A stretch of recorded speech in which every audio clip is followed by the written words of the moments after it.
Our next speaker started campaigning in the late 60s, I believe, and knows quite a lot of both sides of the argument.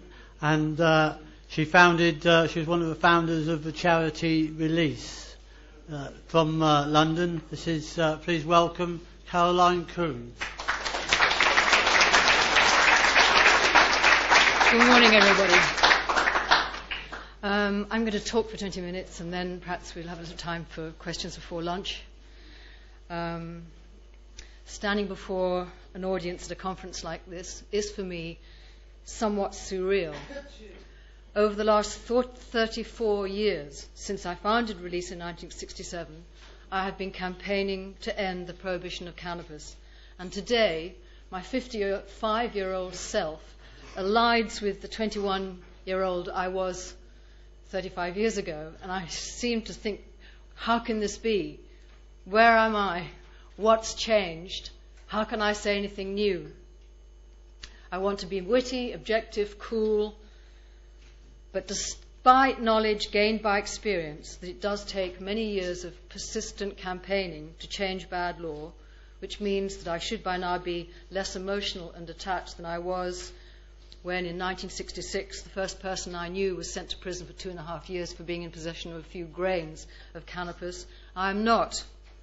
I feel sorely grieved that there is still the iniquity of prohibition, but more, I'm still proud to be militant, and I'm still as angry as hell. If any of us have a sense of our human worth, then observing the way America and Britain enforced the world war on drugs should bring us all to a useful rage. The vile, corrupt world war on drugs is destroying millions of lives and tearing civil society apart. To characterize this war in any other way would be to lie. No amount of political cant or sophistry from the likes of George Bush and Tony Blair can hide or change this simple fact. I intend today to get up close and personal with George Bush and Tony Blair. They are both hypocritical liars. In our new multicultural democracy, we have all the knowledge we need to spot a politician who lies. Not that we didn't know a liar in the 60s. It's just that today we are less bamboozled by those in power, less trusting in self-proclaimed great and good lords and ladies, and more able to challenge authority. Armed with the information and facts, we have actually come a long way since 1967, when Steve Abrams organized the famous Times advertisement. It was paid for by the Beatles and signed by famous people like David Dimbleby, David Hockney, and David Bailey. The advertisement stated that the law against marijuana is immoral in principle and unworkable in practice. It quoted Spinoza, who said, "All laws which can be violated without doing anyone an injury are to be laughed at." The advert appeared at a time when the Temperance Society was in full cry against alcohol. But by the 1960s, no Western government was about to ban alcohol. There were no votes in it, certainly not after the American Prohibition disaster. Alcohol tax revenue was essential to the Treasury. In the 1960s, Palace Westminster bars, of which there are about 10, were full of politicians drinking day and night. Today, we know of politicians who are often drunk. And so what? Laws and regulations covering alcohol products and alcohol abuse are well policed. All of us are adequately socialized in the manner and ritual of safe alcohol abuse. With appropriate caution, the use of alcohol is considered a civilized personal choice. While drunk people are sometimes great company, amusing, and apparently capable of running a country, we do not trivialize the horror and distress of alcohol addiction. We know alcohol overdose can cause death, but we don't assume drinking will result in alcoholism. And even if we did, would we use progression as an excuse to send alcoholics to prison? No, we would not. we have empathic sympathy with alcoholics. We know that cannabis use is of itself not likely to lead to heroin addiction. We know that heroin overdose can kill. And today, when politicians use progression as an argument to justify their war on drugs, we know they are lying. We know they know the extent to which addiction is more or less pitifully self-destructive or dangerously antisocial depends not on the drug, whatever the drug, but on the economic circumstances and the character and the personality of the addict. Pre-1960s politicians like Thatcher and Reagan had the generation gap as a plausible excuse for their ignorance about cannabis and other drugs. But Blair and Bush have no excuse. They are our generation. They know about drugs from their own personal experience. Neither Bush nor Blair needs objective scientific research. Bush's drug-carousing youth is as typical as Blair's youthful job as a manager of a rock band. Even if Blair and Bush have not themselves had problems with drug and alcohol addiction, and even if they have not themselves had contact and used drugs or alcohol, they are surrounded by close friends and advisors who have. How about Alistair Campbell, Peter Mandelson, and Philip Gould for a start? They know personally about taking cannabis. And how about Lord Burt, and Lord Bragg, and Lord Putnam, and Lord Alley, and Lord Hollick, and Lady J, and Baroness et al.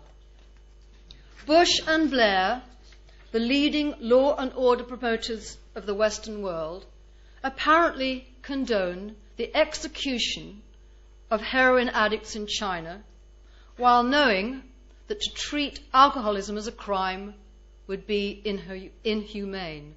Not even Bush and Blair would contemplate sending their alcoholic friends and colleagues to prison, let alone have them executed. Would they? Alcoholism is justly considered to be a socio-medical problem. Antisocial, law-breaking behavior is where the law intervenes, whether or not the person has used alcohol. Without resorting to prohibition, the West knows how to reduce the harm, limit the damage, and prevent the crime caused by alcohol smuggling, illegal manufacture, and abuse. Even though we are today in the middle of a youth and alcohol teenagers' panic about alcohol abuse, are Tony Blair and Drax Straw going to announce an eye-catching, headline-grabbing new Labour, new prohibition on alcohol, even with their own children puking in gutters? Not likely. There are no votes in it. The sensible cry about alcohol is alcohol abuse, not alcohol use is the problem. Alcohol education, education, education. The legal double standard between alcohol and cannabis is entirely corrupt, which is to say that Tony Blair and George W. Bush are themselves corrupt, as in morally spoiled, ethically unsound misrepresenters of the truth. Tony Blair banned New Labour from any public discussion about drug laws because he himself needs to keep silent. For fear of being seen to lie, a whole generation of politicians expects to be dumb on drugs. If we had asked Margaret Thatcher or Ronald Reagan whether they had taken drugs and they had answered no, we could have believed them. Mr. Blair, have you ever taken illegal recreational drugs? Mr. Bush, have you ever taken cannabis or cocaine? Blair and his duplicitous cronies are incensed when we ordinary people dare to ask persons of their standing so personal a question. But hey, boys, this is the new democracy. The personal is political. It is normal to see politicians at smart dinner parties, and I know, where joints are passed around with the port. People at these parties buy their drugs from dealers. Do they think we don't know? In our 20th century world of new morality, the secret personal behaviour of politicians can no longer be at odds with their public posturing. Standing up in public with pompous conceit, like the bibulous Lord Irving, and instructing us what noble, right honourable, law-abiding fellows they are, won't do. We know politicians are lying, and we watch aghast as they drag our democracy ever deeper into the mire of sleaze and corruption. And drugs are at the heart of it. To get elected today, every single politician in the West has had to lie about drugs. When politicians learn at the very early start of their career to lie with so important an issue about drugs, then it is easy to understand how they will lie about everything else. Party funding, personal finance, marriage, sexuality, the health service, pensions, insurance, immigration.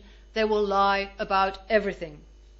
Politicians so blatantly corrupt in their own lives can hardly expect better moral behaviour from anyone else. The police service, for instance. The police service knows that the prohibition of cannabis is inane. But why should the British and American police officers be any less venal and corrupt than our politicians? And how did we get into this mess in the first place? There are two key historical reasons to account for the legal difference between alcohol and cannabis. And firstly, there is the issue of race. Before the 1960s, except in the art avant-garde, the people who used cannabis were not white. They were mainly working-class immigrants who, we cannot now deny, were habitually racially harassed and demonized, from places like China, India, Africa, and the Caribbean, where cannabis has been grown as part of culture and religion for centuries. Their drug of choice was characterized as exotically different from alcohol and stigmatized, like the users themselves, as harmful to the purity of white culture, smelly and disgusting. Cannabis was added to the Dangerous Drugs Act in 1925, but quite simply we can say the race issue in relation to drugs can be put like this. White people produce and use alcohol in Europe, America and Australia, which equals good and legal.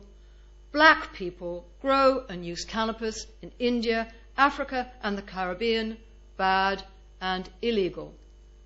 Wine producers beware, by the way. White wine producers beware. Murderous defoliant biochemicals, which America and Britain are dumping on peasant farmers in the name of the war on drugs, could actually be used on vineyards. After race, there is the issue of young people. This is in relation to the difference between, why there is this difference between alcohol and cannabis. Adults, especially adults in government, especially like Tony Blair, who advocates being tough on teenagers, are suspicious of young people at the best of times. But in the 1960s, a bold mass of youth confronted adults with a vengeance. Hippies associated alcohol with violence and aggression as the drug of a nuclear bomb-obsessed, authoritarian, militarist establishment persecuting an imperialist, racist war in Vietnam. We embraced cannabis as an altogether more benign and social lubricant than alcohol, a natural herb connected spiritually to India, where our hero Gandhi led a model mass peaceful protest against British colonialism. Cannabis was emblematic of our enduring peace and love ideals. In the 1960s, British and American governments equated cannabis not only with so-called inferior black races, but also with an unruly generation of young people out to destroy their cosy old white world status quo. And if the good old white boys couldn't stop anti-war demonstrations, egalitarian demands for human rights, the sexually liberated, pleasure-seeking, fun-loving, multicultural, anti-capitalist green revolution, then they could damn well ban the revolution's iconic drug. And while they were about it, they would bust the counterculture's icons. So into prison with Billie Holiday, Jimi Hendrix, the Beatles, Bob Marley, and the Rolling Stones.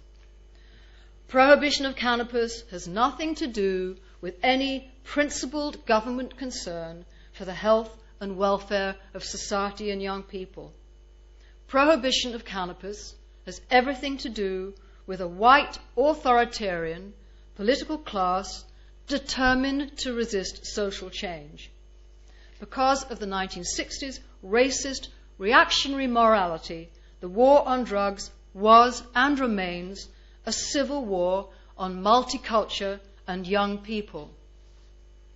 Like his new friend, George Bush, Tony Blair is a hard capitalist and a hypocritical religious moralist. Blair will preach morality at young people, but indulgently toady to immoral corporate billionaires. In due course, Tony Blair will allow pharmaceutical corporations to profit from medical cannabis, but he will punish with imprisonment young people who use cannabis for pleasure like he uses alcohol. Now, since prohibition of cannabis is not rational, but unprincipled and political, it is not going to be rational debate, but politics, especially principled street politics, which will end prohibition. If we don't want to be here in another 35 years' time, we must increase the decibel level of our political protest. Not that rational debate, if it can be heard, will do any harm. And I thought I'd tell you a little story now about rational debate. By 1969, the arrest and imprisonment of young people accused of violating the Dangerous Drugs Act of 1965 was one of Britain's most urgent social problems. After 2 years' work at Release, with Rufus Harris, I wrote and published the Release Report on Drug Offenders and the Law, published by Sphere Books 1969, in case you want to look it up in the library. The report was an analysis of the detailed records of our cases since 1967, with an emphasis on corrupt police procedure. Coincidentally, I thought, on the week of the report's publication, I was invited to Scotland Yard by Chief Superintendent Shirley Beck. This was routine. The law in relation to children was being changed, and since many teenagers, runaways, came to Release for help, it was often necessary for us at Release to liaise with Scotland Yard's A4 division. But while I was waiting for my appointment in the lobby, Chief Inspector Callagher of the Drug Squad apparently casually appeared. He asked me to accompany him to his office. He told me Shirley Beck was busy and that I should meet with him instead. I was escorted to a plush office in Scotland Yard, on the Scotland Yard's top floor, and there I was confronted by a phalanx of top brass, including Commissioner Sir John Waldron, Deputy Commissioner Robert Mark, and Birmingham's Sir Derek Capper. I was informed that Scotland Yard had read the Release Report and that I must withdraw it immediately. Further, because the allegations about police procedure and corruption were entirely false, like Julia Gateskill, the secretary of the Campaign Against Racial Discrimination, who had alleged the year before that the police were racist, I must make a public apology. I refused. I said that I had detailed evidence of every allegation published in the report and that they were actually lucky because the worst corruption that we had come across was not actually although documented, was not actually in the report. And I said that I'd be willing to provide Scotland Yard Complaints Division with our evidence since they were obviously going to want to do something about it. When I got back to the office, I phoned the Home Office. I complained that since I had just given evidence to the Wootton Committee on Drug Dependence and I was about to give evidence to the Deeds Committee on the powers of arrest and search in relation to drug offences, what had happened amounted to intimidation of a government witness. I thought they would back off. The release report was due on sale. But when I went to buy it, you guessed it, no shops had it in stock. We contacted our publisher, Anthony Cheetham, who is now chief executive of Orion Publishing, in case you need to know. It's a $1 billion publishing corporation. Anthony Cheetham refused to take my calls. Eventually, we were tipped off by a sympathizer that the book had been remaindered for pulping. Rufus and I quickly raised the money, bought the whole print run, and sold the release report from the office. For the report to have been stopped before it even reached the bookshops means that the police and the government threatened the publisher with the official solicitor. Certainly until the 1990s, censorship of reasoned discussion about racism and drugs in the media was frequent. Today, so-called balanced debate on radio and TV is unreasoned and always promotes the government's war on drugs status quo. Incidentally, I concluded the 1969 release report by saying the law must be able to prevent the ill effects of drug misuse while individuals are allowed to do with themselves what they choose. Today, politicians state that to change the law on cannabis would be fiendishly difficult. This is a lie. If cannabis was classified in law like alcohol or nicotine, prohibition could end tomorrow. But Blair and Bush are in a state of pseudo-stupid denial, as if by clinging to the old white world dogma of cannabis prohibition, they can keep at bay the real liberal world which they obviously find unbearable, disturbing, and threatening. The cost to us of their hubris is devastating. Whether we use cannabis or not, we should be as angry as hell. The war on drugs is paid for by our hard-earned taxes. At least $2 billion a year of UK taxes could be saved by ending prohibition.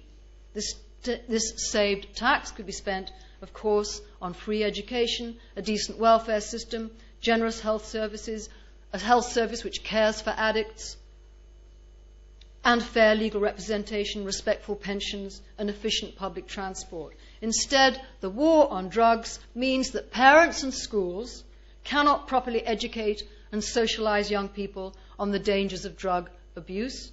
The war on drugs means that lack of education condemns some young people to die of drug misuse.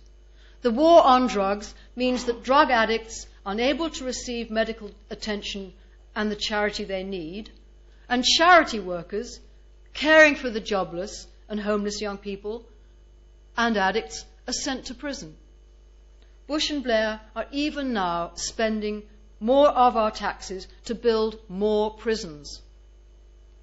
Prisons in America are disease and drug-infested hellholes of rape, brutality, and torture. According to Lady Great and Good Runciman, we cannabis users should be happy her Police Foundation report has made this incoherent, unethical recommendation to government that penalties for using cannabis should be reduced, while prison sentence should be increased for dealers, the dealers from whom we buy our drugs. Would Lady Runciman quaff her Chateau Lafite 1982 without a qualm, knowing that Lord Sainsbury was rotting in jail? Lady Runciman must come quickly to her senses and tell Jack Straw to stop demonizing dealers and license them.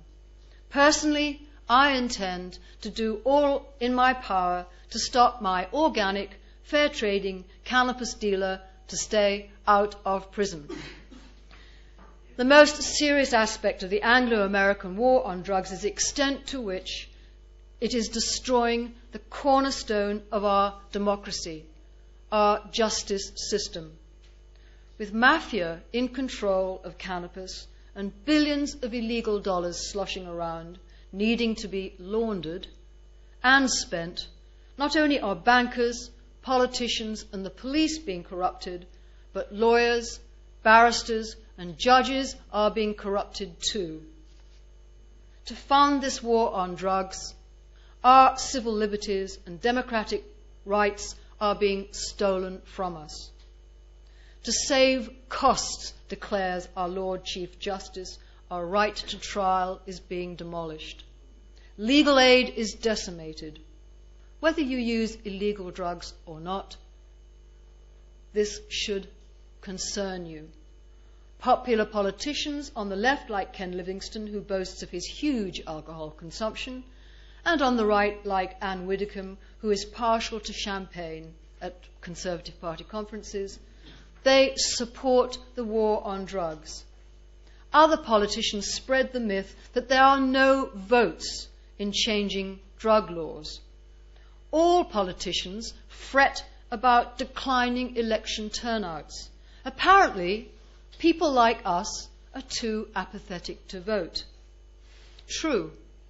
Over the last 30 years, Westerners have grown increasingly contemptuous of incompetent, venal politicians.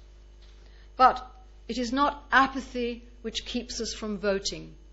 It is smouldering rage. Only when politicians